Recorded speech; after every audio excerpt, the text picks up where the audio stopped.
توجہ دینا ہے۔ ختم کرتے ہوئے، آج کا زمانہ پورا شوب زمانہ ہے، دین کی بات تھی، ضمناً ایک بات عرض کر کے بات ختم کرو۔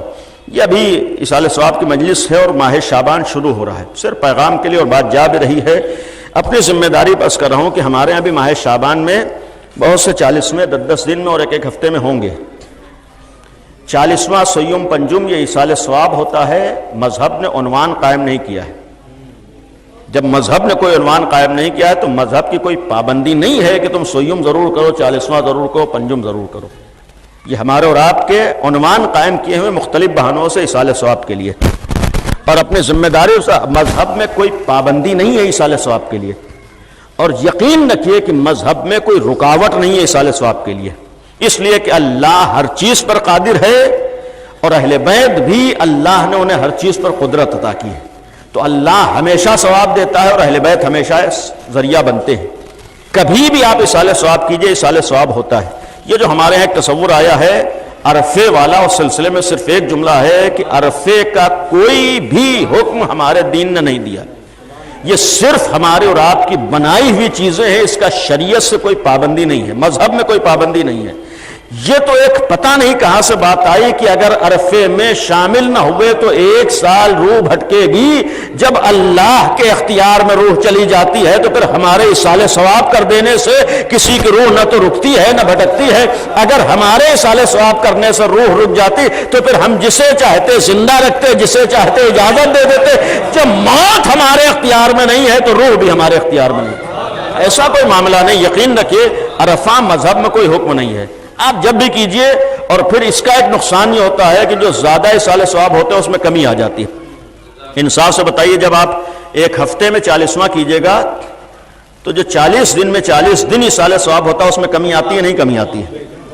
یعنی ہم لوگ بعض غلط رسموں کی وجہ سے ثواب میں کمی کا ذریعہ بنتے ہیں، کوئی فائدہ نہیں پہنچتا ہے۔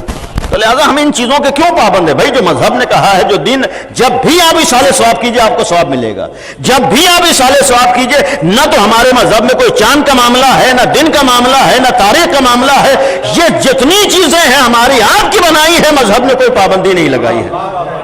مذہب تو ایصال ثواب میں بھی کہتا ہے ایصال ثواب سے ثبوت پیش کرو کہ اللہ کو قادر مانتے ہو، ایصال ثواب سے ثبوت پیش کرو کہ اہل بیت کو، یعنی جب بھی ایصال ثواب کیجئے وہ بھی ایصال ثواب میں ذریعہ بنتے ہیں۔ تو لہذا ایسی کوئی ہمارے یہاں نہ تو چاند کی پابندی ہے، نہ دن کی پابندی ہے، نہ تاریخ کے بدھ میں بھی ایصال ثواب ہو سکتا ہے، یقین رکھیے۔ عرفے کا کوئی مذہب نے حکم نہیں دیا ہے، آپ ایصال ثواب کرنا چاہ رہے ہیں جتنا کیجئے۔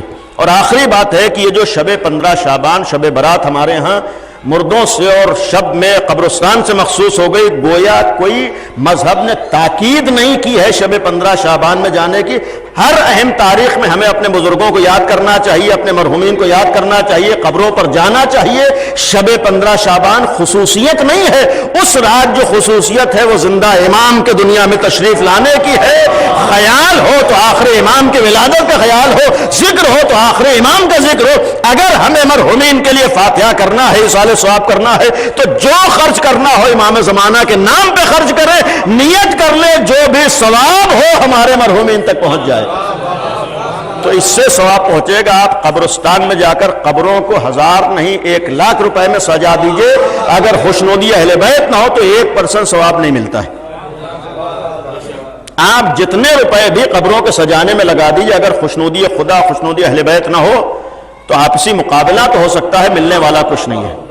فلاں نے 1000 روپے کی سجائی تھی تو اس سال ہم تو 15,000 کی قبر سجائیں گے، اگر اسی لیے تو اللہ یہی کہے گا جس کے لیے سجایا ہے اسی سے جا کے ثواب بھی لے لو۔ ایک صلوات پڑھے محمد و آل محمد۔